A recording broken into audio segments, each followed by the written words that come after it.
This is the Ecwid e-commerce show with your host, Jesse Ness, along with Richard O'Tay. Happy Friday, Richie. It's that day. It's funny, every time we say that, like, although I know we're super excited it's Friday, and I know if you're waiting patiently for the upload of the new episode, you're hearing it on Friday too, but I always got to remember, hey, happy Tuesday or happy Monday or happy Saturday night, depending on when you're listening to this. Happy day wherever you are. We're here to help you out, get your business rolling, so we're happy to help. And, today, this one's tough because it's right before lunchtime, and I'm already hungry, and it is Friday. But I peeked ahead to the website of our guest, and it's all about food and good food. So this is some of my tough favorite one. kinds of food too. Yeah. This is real. This is Cowboy Cooking. So let's bring on our guest, Shannon Rollins. How are you? Hey guys, thanks for having me. It's good to have you. So you are not you're not the name on the website. The website we're talking about is KentRollins.com, Cowboy Cooking. So who are you? Who are you? I'm the behind the scenes gal. So I am married to Kent, and we run the Cowboy Cooking. It's primarily an online kind of business. Kent started years ago doing chuck wagon cooking and cooking for traditional ranches in the spring and the fall when they're working cattle. When I kind of came aboard and got married, I sort of decided to switch the business model a little bit. So now we do a lot of online. We've got the online store through Ecwid and do a lot of YouTube actually. Okay, awesome. So before we get into the online here, there's a lot of things that people are probably wondering, like, chuck wagon, what the heck is that? I don't want to brush past that too fast. And Cowboy Cooking, like, okay, so for people if you're driving, you can't go to KentRollins.com, but Kent is he's a real cowboy here. And give us a little description on what is chuck wagon, Shannon? Well, so the chuck wagon is, as Kent says, it's the first Meals on Wheels. I'll give you just a brief history. Back in the 1800s, when they were the big, cattle boom moving west, they would use the chuck wagon to feed cowboys moving cows up to the railheads. And people are surprised that this is still a tradition that's going on and that we continue it. So we go out. It's a wagon that has it's like our mobile kitchen, and we drag that out onto ranches as big as 300,000 acres. Like I said, we cook for cowboys in the spring and the fall, and then that kind of expanded to catering a little bit. But Kent has been featured on Food Network quite a bit, some different cooking shows. And so we kind of expand beyond just the ranch and kind of reach a different audience too. Okay, so that's great. So this is real cowboy cooking out on ranches, and then now Kent's got a lot of personality to him. So seemed like he might have been perfect for TV. So you mentioned these TV shows. What type of shows are we talking about here? So he's done a lot with the Food Network. He's done a couple Chopped Grill Masters. He did Chopped Redemption, Cutthroat Kitchen. He beat Bobby Flay in a throwdown with chicken fried steak. He did CBS Sunday Morning. So he's done quite a bit of food programming. And we've been approached a lot about doing different cooking shows. And that kind of is how we really transitioned into YouTube. We needed a way that we could share our videos and our cooking, but in a way that we could control it, and we could, we knew our audience and we knew what we wanted to cook. And so that's how kind of our YouTube page exploded. That's a great way to word that there. We talk about this all the time. We know people need to create content, and just that word is so blah. Sometimes you're like, content, what is that? And having an awesome character like Kent, because we did go to YouTube and watch some of the videos, and it was awesome. I mean, he's definitely a true cowboy. I love it, and the theme song and everything, it's great. Yeah. But at the same time, though, to your point, it can have multiple benefits. So here you are showcasing Kent, and his abilities, not only can that drive traffic to your website, not only can you potentially profit from ads on YouTube, and we'll get into how you're kind of utilizing those different monetization forms, but also this third one that now Kent could even get more exposure because they see firsthand. They don't have to ask you. They see, oh, this guy can handle the camera. He's got a great personality. So you're probably even getting more requests for these shows. But I would assume as you do more, you're only going to get more. I would think begets, right? The attention. Is that true? One. Yes, absolutely. And that was something that we really didn't anticipate at the beginning. We put up a couple little episodes here and there, nothing really serious. And then when people started watching, I thought, well, this is maybe something that we should focus on. So we started, putting more consistently posting on YouTube. And then we just saw this weird snowball effect to where our online sales were going crazy. And then our other platforms were also kind of building too, in terms of, like Facebook and Instagram. And then also, like you said, we got a lot more notoriety, and then, sponsorships started coming and different avenues that we never really even thought of. It just all started kind of coming together. Yeah, that's great. I mean, so when you're on the shows, that's awesome, but you're right. You do not control that. That section where you might have the best joke ever and they cut it, right? And exactly. You don't control that. So with YouTube, you control the whole experience. And YouTube's got this. There's so many people watching videos on their phone and on their TV at home. YouTube is definitely a place to expand that. So I think that's awesome. And the question I had is, we mentioned all these TV shows where they have all the lights and the cameras and everything. For YouTube, did you have all these lights and cameras, or how'd you get going with it?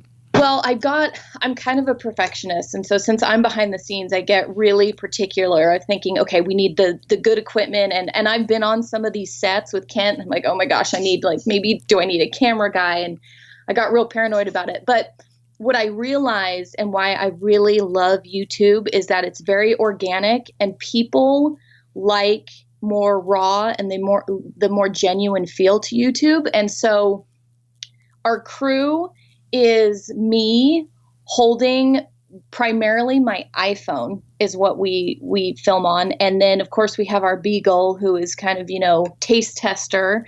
And then there's Kent. And so that's it. Primarily all of our episodes are shot outdoors. And so it's so hard to control lighting and sound and everything. So, we've finagled some things with our audio and stuff, but I mean, it's really up to Mother Nature. We're in her kitchen, and so we just kind of roll with it. And I think that's what people really like about it. And so, no, we don't have fancy equipment. It's just the three of us, and that's it. And the Beagle's probably not as much help as you might think. But he is the star, so we have to keep that in mind. Yeah, and I was going to say, too, what do you mean, Jesse? That might be the key to the business. When you have a taste tester that's a dog, all of your food looks amazing. And I'm sure not taking anything away, because we actually would love to fly out there and actually taste the food. Again, we said this is, but who doesn't love a dog that's loving the barbecue that someone just made? I mean, it's fantastic. It's great. So also, though, you're hereby proving once again that behind every great man is a great woman getting the real work done. Yeah, I mean, I know how much work this takes to do all this stuff. And so Kent's the star, but you're the one doing the heavy lifting here. So just, let him know. Jesse and Rich said, we know that you're doing the real hard work here. Other than hanging out next to the fire, I'm sure in your weather out there, what's the temperature out there right now?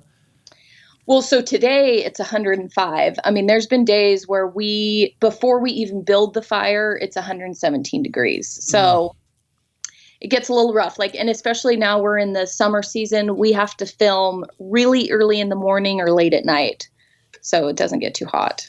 Oh, so it didn't take you too long to come on to this idea of we got to change this business model? Kent, no more chuck wagons. Well, and it's a very labor intensive business. We have this large chuck wagon. We cook all with cast iron. We build fires. There's no electricity, so it's all fire driven. And so that gets hard and long. And it kind of set the bug when Kent was doing all these cooking shows. We're sitting here and he's doing this, but it's blasting out to millions of people. And I thought, how can we kind of recreate that in our own way?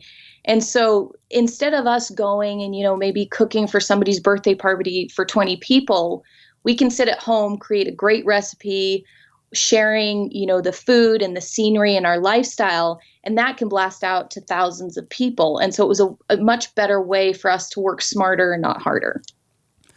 Perfect. I mean, I'm all about that. Like that, most people listening to are trying to get into the online world or are already making money on the online world. So I think that's great to, you're amongst friends here on the podcast. Yeah. I was going to ask, we talked about these cooking shows, and people on those shows, they're fighting to get some pretty big numbers. And last I looked on your YouTube channel, I don't even have the updated stats. I should pull it up right now, but it literally changes by the day. It was over 500,000 when I looked the first time. What is it at these days? Well, it's crazy. Yeah, we can gain, I think we peaked at gaining maybe 20,000 followers within a couple days. So it's all over the place. It's, it depends on what we post a certain week or, even the time of year, like how people watch, it all kind of changes. But yeah, it's quickly growing. So that being said, for someone who's just getting started, was this a slow organic thing? Did you have kind of some pops along the way? So, because, not everybody, because partially we want to give you tips, but we also want to pull out nuggets that other Ecwid users can learn from you and what all the hard work you've done. Hopefully they're not doing barbecue stuff too. So, but you got a big jump start on them. So I'm not too worried about that either. But, what was that process like? Was it long and daunting? How was that? It sort of was. I think probably the biggest, initial tip I have for people is to pick your platform, your main platform, and go from there. So we spent a lot of time and got super frustrated about what social media aspect did we need to focus on, or do we need to do them all, or and it was just crazy. And slowly we kind of found our niche with YouTube, I think, because we're very tutorial, it's very visual, and the cooking is really big right now. And so that's where we kind of landed after a lot of trial and error.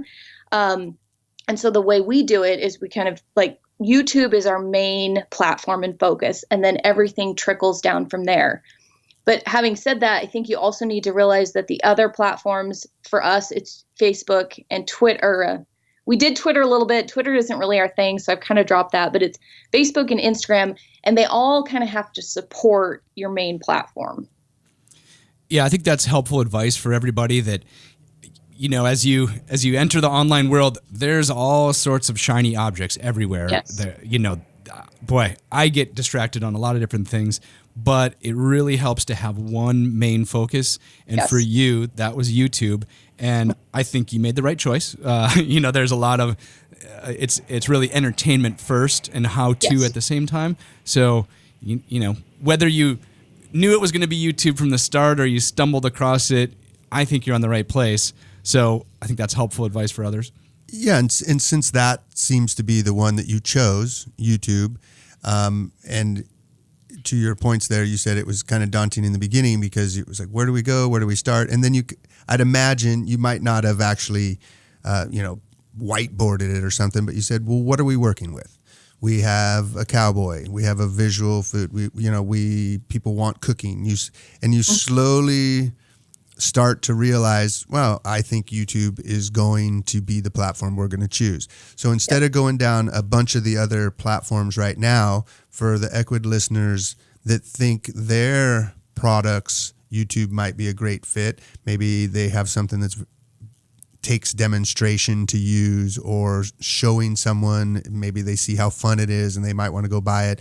If they've made that choice, what are some tips you have for Ecwid users that might be able to apply, maybe apps or techniques or anything you can think of that could help other Ecwid users help build their YouTube channel?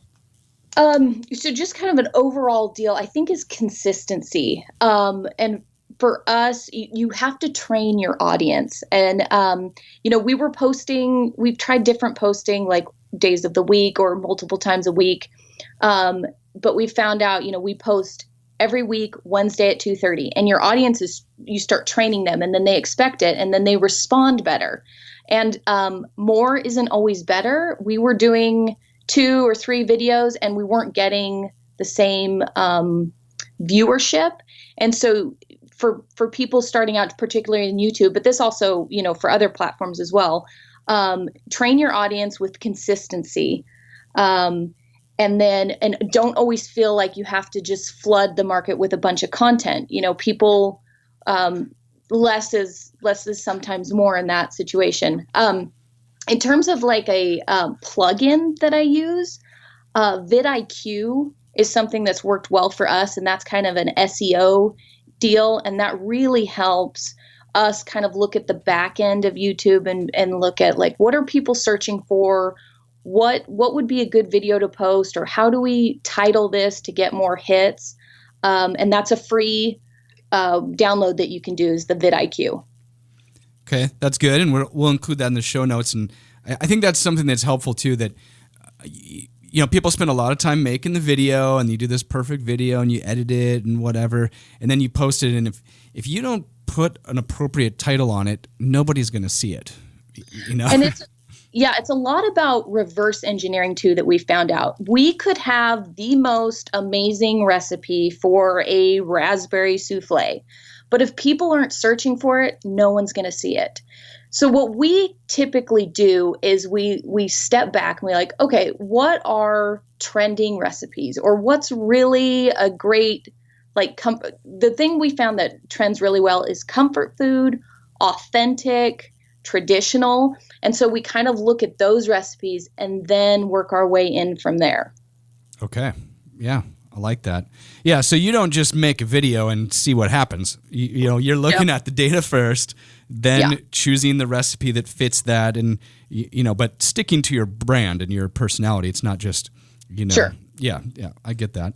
So, okay, that's good. And then now I noticed on your YouTube channel, you have a very consistent look and feel to it. So how do you said you don't have a team. How do you make them look so good? Yeah, so that's another thing, that kind of goes along on our consistency theme. And a big thing that we noticed kind of caught on more with our subscribers is a consistent thumbnail.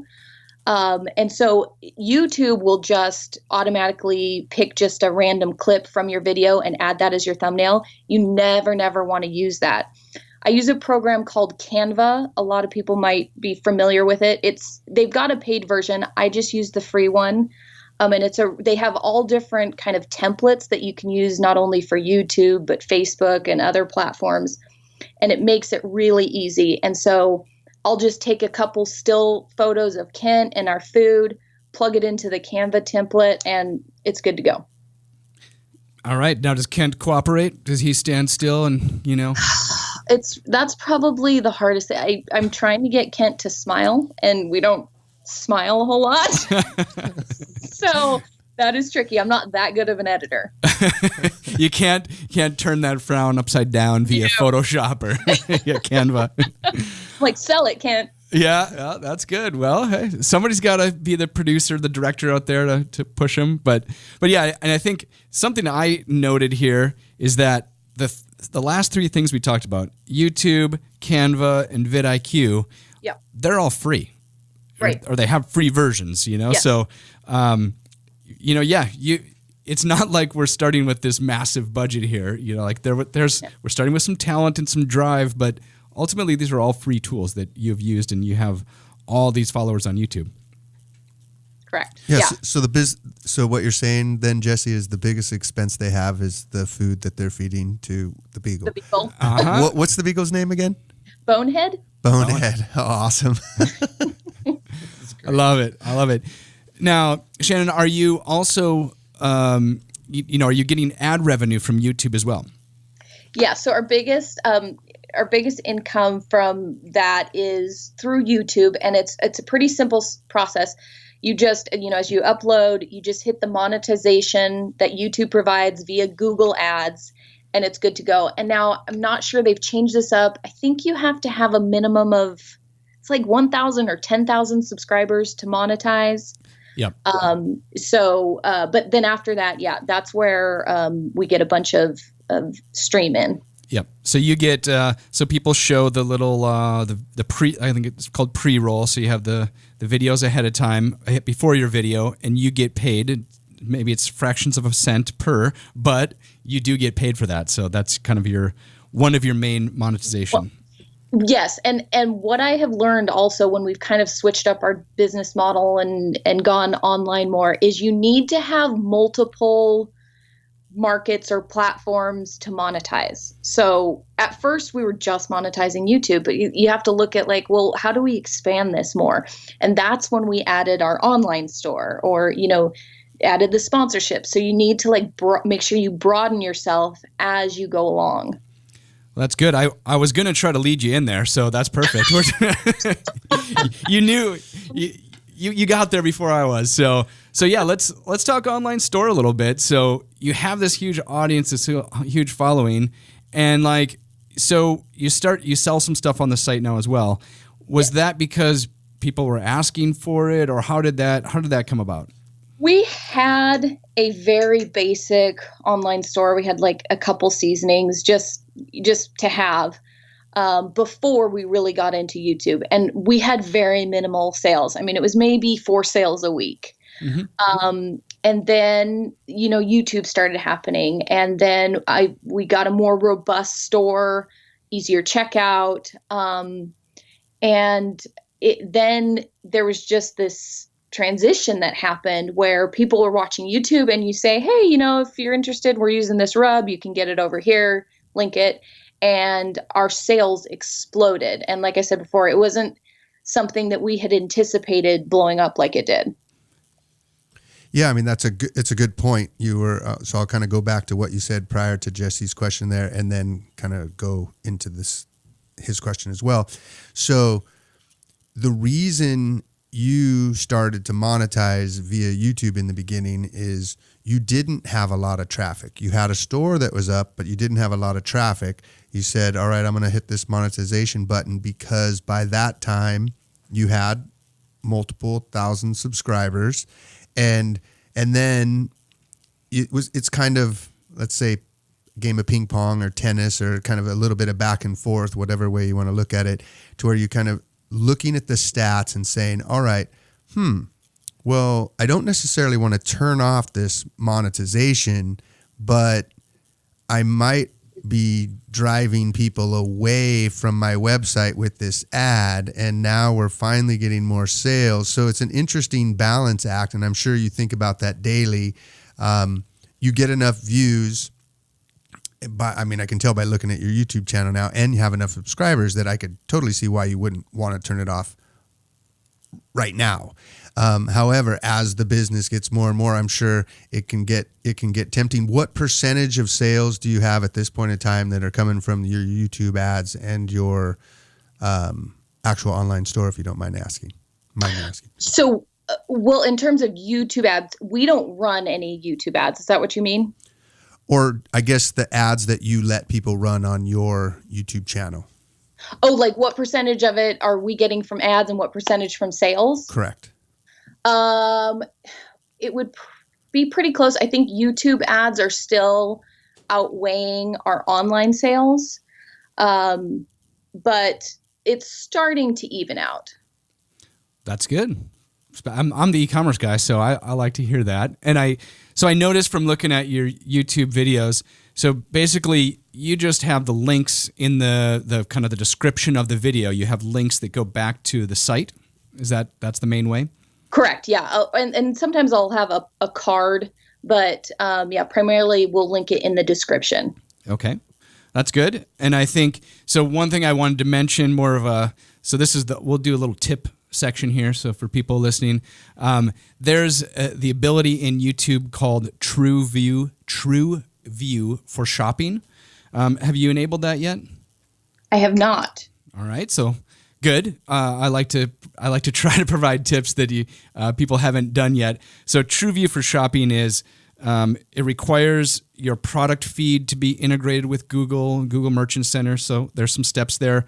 But what that is then during the video, if you're talking about a specific product, that product, it's kind of like a product card. I don't know the exact terminology. Right. It'll show up on the YouTube video, like usually on the right-hand side. So that way, yes, you still have the links in the description, but while people are watching the video, the actual product is right there and links directly back to your store. So it pops up in the video itself? Correct. That is awesome, because a lot of times, what I do in editing is I'll edit the product in, like it'll pop up. So that would save me a huge step and link it right then. Yeah. And it leads right to your store. So why not? And I'm not an expert on this, and things change quite a bit, but definitely look up Trueview for shopping. And it requires, the product feed that you might already have for Google Shopping anyway. So, yes. It utilizes the same technology basically. So, right. Yeah. And I would add one tip very similar to that. So right now you're allowing YouTube to put people in front of your videos that you've built your audience, and they're basically saying, "Oh, great. Thanks, Ken. Thanks, Shannon. This is awesome. You built this amazing channel, and now you have 500 and some thousand, 60 some thousand people that you're allowing us to put ads in front of you." I would recommend to you do that exact same thing. Those ads that when you click the monetization, they're actually called in-stream ads, where they'll do pre-rolls, or there's various different ways. Sometimes it's just a bump up, but I specifically, especially with something like the Bobby Flay chicken fried steak video, you can take and do the exact same thing that others are doing to your videos in front of their videos. So you create an in-stream ad, and a lot of people don't realize that the amount of time is changed, but if someone hits skip ad, you can get your branding and the consistency of that video and not even actually pay for the ad. So literally it's now, I want to say right now it's up to 30 seconds actually, where if you don't pay until they watch 30 seconds or the entirety of the video, depending upon how long that ad is. So you could specifically say, be kind of playful and, hey, it goes literally in front of that chicken fried video that he won on the Chopped, and something could pop up and say, "You want to really cook real barbecue? Why listen to this one?" So you could be playful. I mean, humor is huge. It's probably why you want to get him to laugh more and smile more too. But I would literally take advantage. I mean, we're not trying to say by any means that you're wrong for letting other people. What we're trying to do is just add additional tips to you, saying, now that your store converts, you have plenty of sales, it's moving up to, let's just say 50-50 for not getting into the weeds here. That's a good knowledge set to have, to then say, well, shoot, why don't, instead of getting cents on the dollar for ads of someone that takes someone away to potentially to someone else's video, why don't we now do that same thing, spend cents, and come back and get dollars, because we're stealing the audience off the other. No stealing, we'll just say ethically bringing them over. Borrowing. Yeah. But you get what I'm saying? Like literally do the exact same thing you're allowing YouTube to do with your customers. And then I truly believe you will start to see, you probably might want to turn off your monetization and just do those ads eventually. I don't know. You got to look at the data. We, as Jesse and and I are marketers, and so we believe you take educated guesses and then you look at the data to see what really happens. And I know it's enough income that I wouldn't necessarily turn it off yet, but I would start to do those. And if you start to see, wow, every dollar I spend over here, I get $2, $3, $5, why not just get better calls to action on your own videos, drive them directly to your site instead of getting cents? Gotcha. Yeah. And I'd probably even leave your own monetization on, but just try to borrow the audience from other people. Like, I would just use Bobby Flay just for an example. Like, maybe you just target all of Bobby Flay's videos, and maybe the request is, maybe I think be fun with it, like the throwdown of the chicken fried steak, or But even if they subscribe to your channel and become listeners, you don't make that money back immediately, but you will make it over in the long run. And maybe there's specific chefs out there that there's a good enough crossover. Yeah. And like when you guys say that, actually Bobby Flay isn't that big, but we do get a lot of crossover with Gordon Ramsay and Alton Brown. So that makes a whole lot of sense to just target those kind of ads. Mm-hmm. Yeah. And the ad might just be, I don't know, just come check out my channel. I mean, it's better than that, but like your request isn't that big. It's just, you pop it in front of them. You're in there for 5 seconds, and maybe they've been on the same TV show together anyway. So it's not like it's not that much of an interruption marketing. Like they're watching a chef on YouTube. This is just a different chef on YouTube. It's not that crazy. So yeah. And people are being bombarded with ads all day. Like, we act like ads have gone away. Like, people say, oh no one's watching commercials anymore. And well, I beg to differ. Like, they're not watching commercials in the traditional 30-second, but YouTube and Facebook and all these companies, they are advertising companies. Like, that's what they do. That's why you're getting paid revenue, right? So back to the comment I made a couple minutes ago, I would just test a bunch of different things. It could be as simple as, so you like barbecue, and do you like barbecue as much as Bonehead? And then your dog comes out, right? And it's literally just playful, and you're just maybe specifically going after barbecue videos, right? And you can go way wider, and now you're not necessarily trying to steal from a particular person that they could care less about barbecue, but they love Gordon Ramsay, right? And so I would just test headlines, test thumbnails.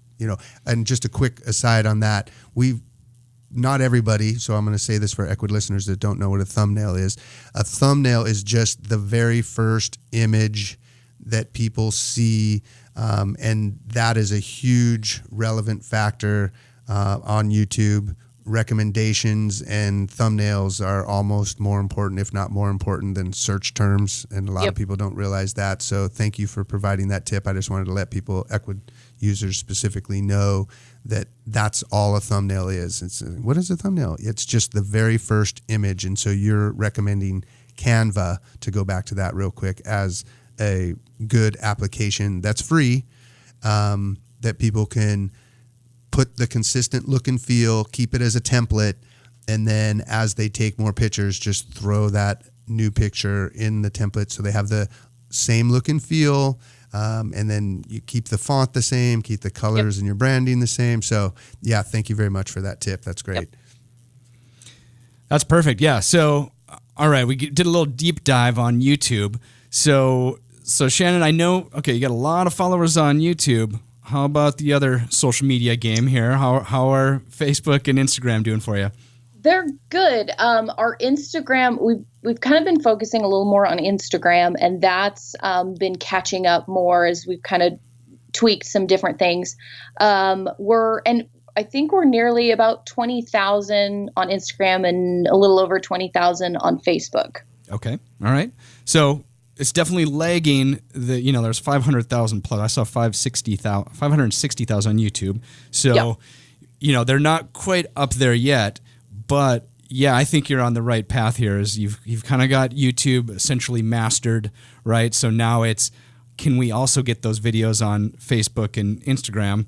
And are you uploading the videos natively to Facebook and Instagram?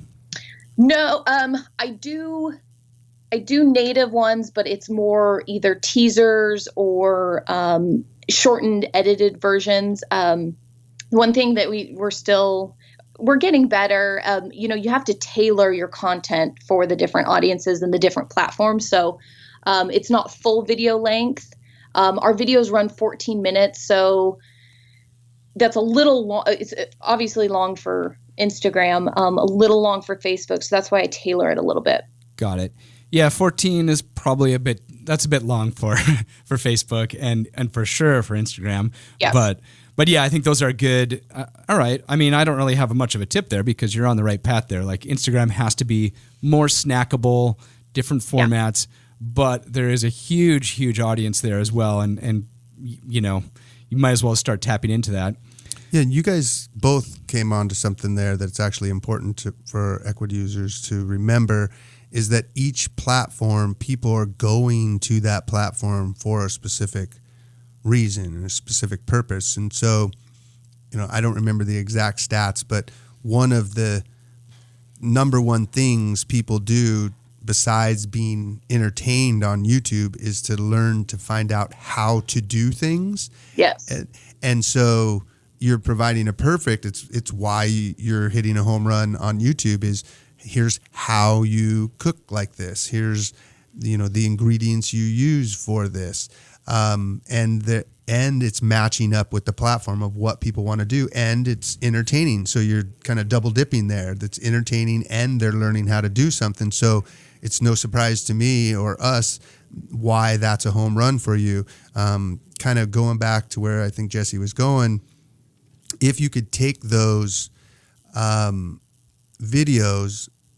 break them into bite-sized pieces, and almost use it as a retargeting option where you have your Facebook pixel on your site. So someone went to your YouTube channel, they watched the video, they were intrigued enough to actually go to KentRollins.com.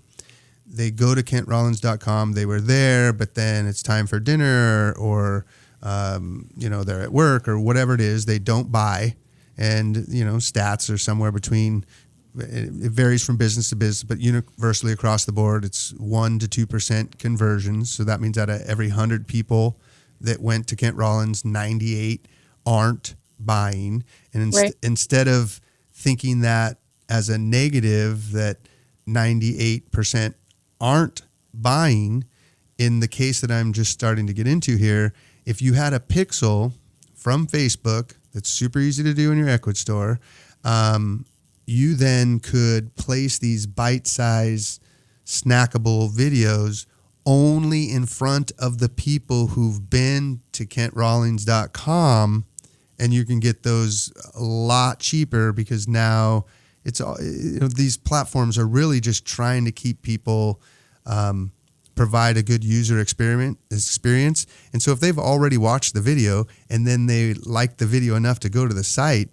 it's just another form of the proverbial 7 to 10 touch points till someone buys. And who knows where, but that's a huge opportunity because as long as you have your Google Analytics and you start to see in your analytics how many people actually come from YouTube, when you combine those two monsters of Facebook and Google, you're really combining 4 monsters because it's Google owns YouTube and Facebook owns Instagram. So when you can get those working together and just realizing, okay, Facebook, people aren't necessarily going to discover how to do something, but why not go ahead and remind them?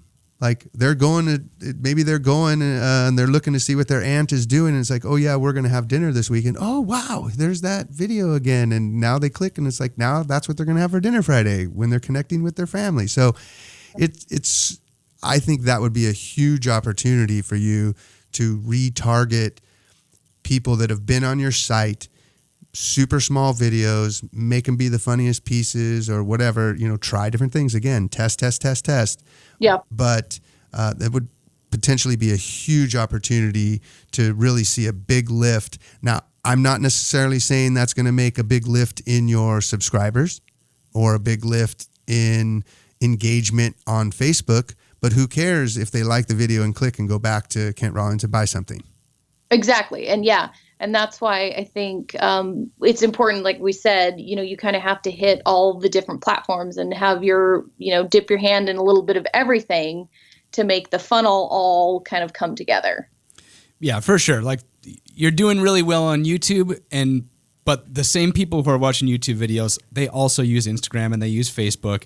And so if you're kind of everywhere they go, it makes you look so much bigger, and it kind of reminds them, maybe they're just not in the buying, they're not ready to buy when they see it the first time, but they might be later. Right. And that's how I respond, like when I'll search something like, yeah, okay. And then I forget about it, but then I search something and there it pops up. And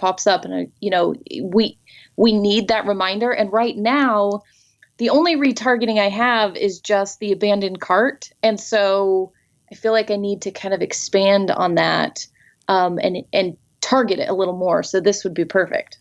Yeah, for sure. I mean, now, if you were just starting out, I might say, oh, maybe you're not ready, but I do think you're ready for that. So I would encourage you a couple different types of retargeting. The one Rich mentioned, where if they've been to the site, maybe you're showing those snackable videos, something that's a little more, not super targeted, but I don't know, more like the personality, and then they can start to follow you on Facebook and Instagram, and then they're pixeled there again. There's also the dynamic product ads. So if they've looked at a specific product, that product will kind of follow them around on Instagram and YouTube, or Instagram and Facebook. You can also do the same for Google Shopping as well. So they have it for Google and Facebook and Instagram. So those would definitely be options I would look at. Your products are a little on the low side as far as the price. So usually I like to be at, I don't want Facebook and Google calling me and saying, hey, but I think there's kind of a $50 is right about the cutoff line for me.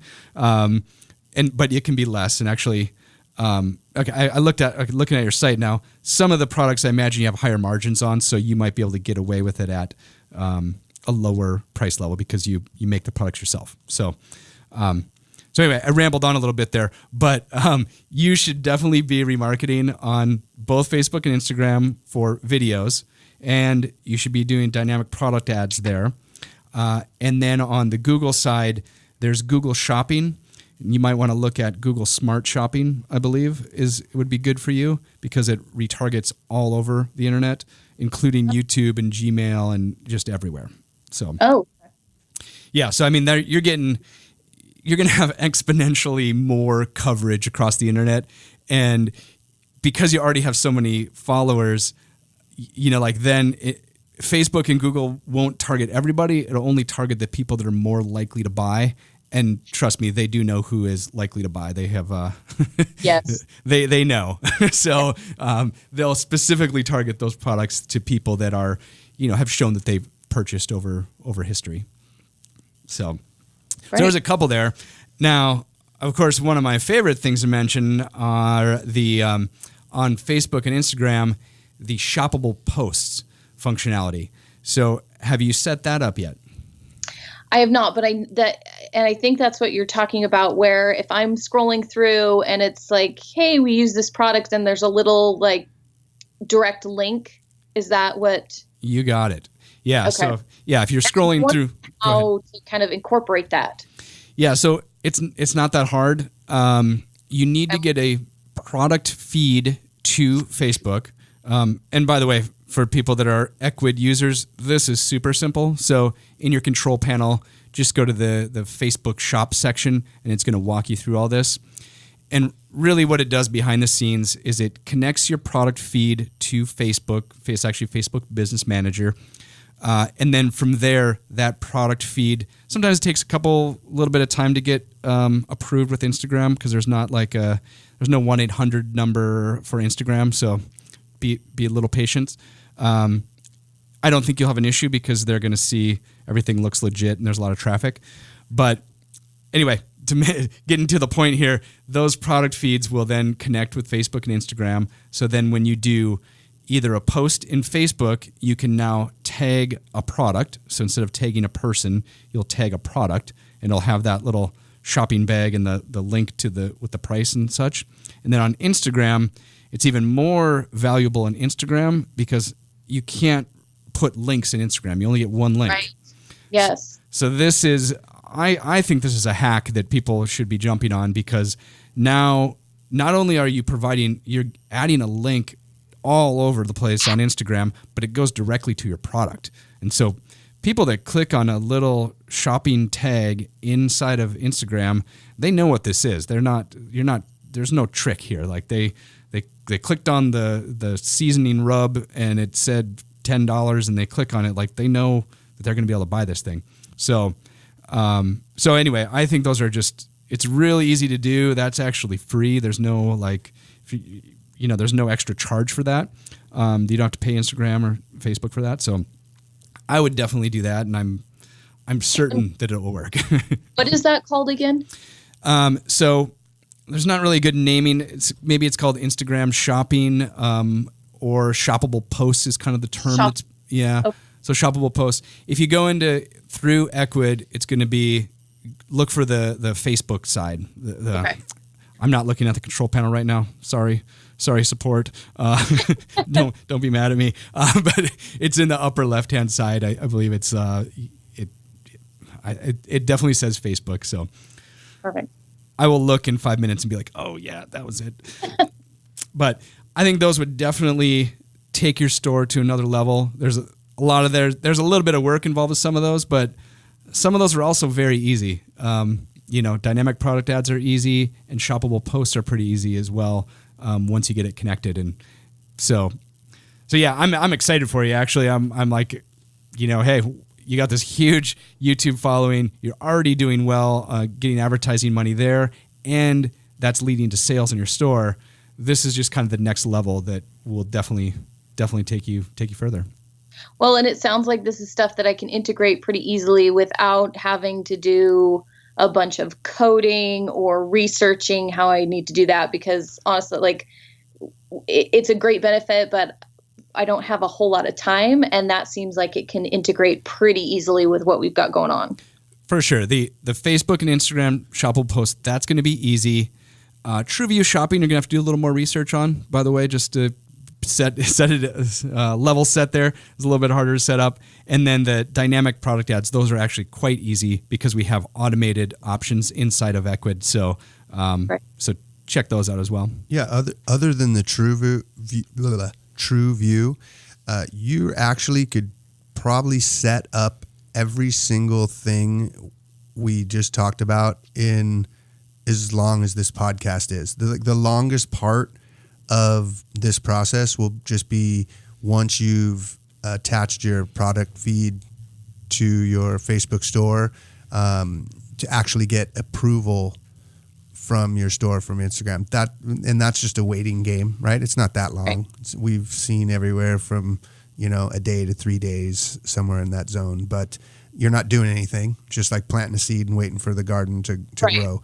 So you're off doing your other things, creating more content. But then, to Jesse's point from earlier, now you wouldn't necessarily want to do it on every single post, but now once that's approved and your product feed is in there, now when you take a picture and you do something on Instagram, it's going to give, would you like to attach a link to this? And so it says tag a product. Yeah, exactly. Tag a product. That's the specific terminology. Tag a product. And then, again, I would recommend probably not doing it every single time, but right. Pick a number, test that out too. I'd say test everything, but maybe every third post, every fifth post, there's the seasoning, and you got an action shot of the seasoning going on the beef, and they can click on the seasoning, and next thing you know, they're back over on Kent Rollins on the actual product page of that exact seasoning. Perfect. We want Kent Rollins everywhere. Yes. It will happen.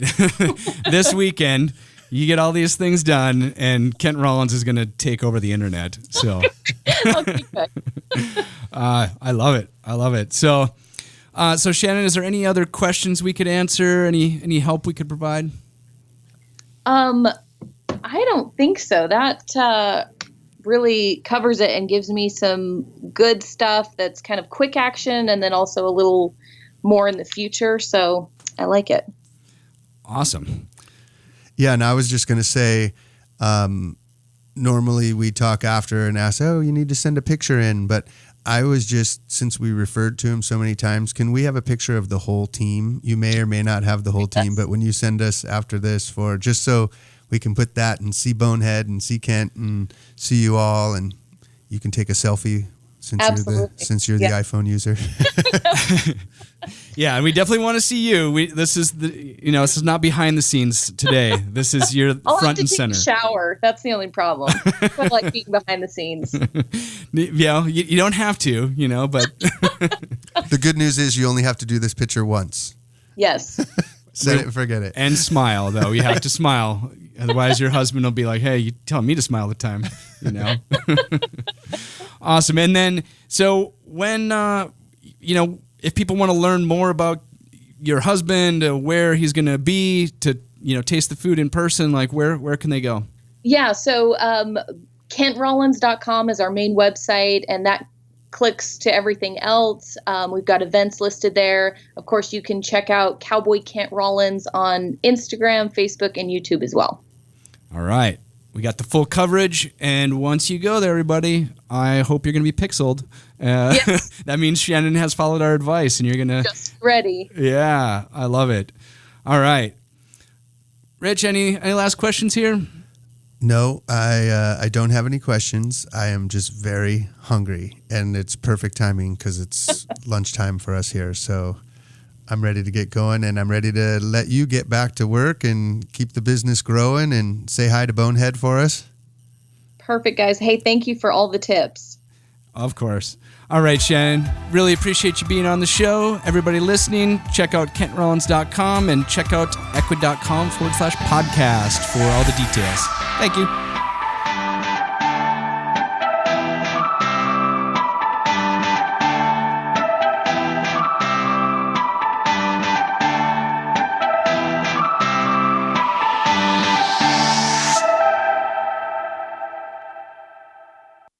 Hey, this is Jesse and Rich. We want to let you know we really appreciate you listening. We hope you find the tips we give you helpful for growing your business. You can find all of our past episodes and a lot more useful stuff at Ecwid.com/podcast. And also, check us out on your favorite podcasting platform like Apple Podcast or Stitcher. And make sure you never miss an episode by subscribing.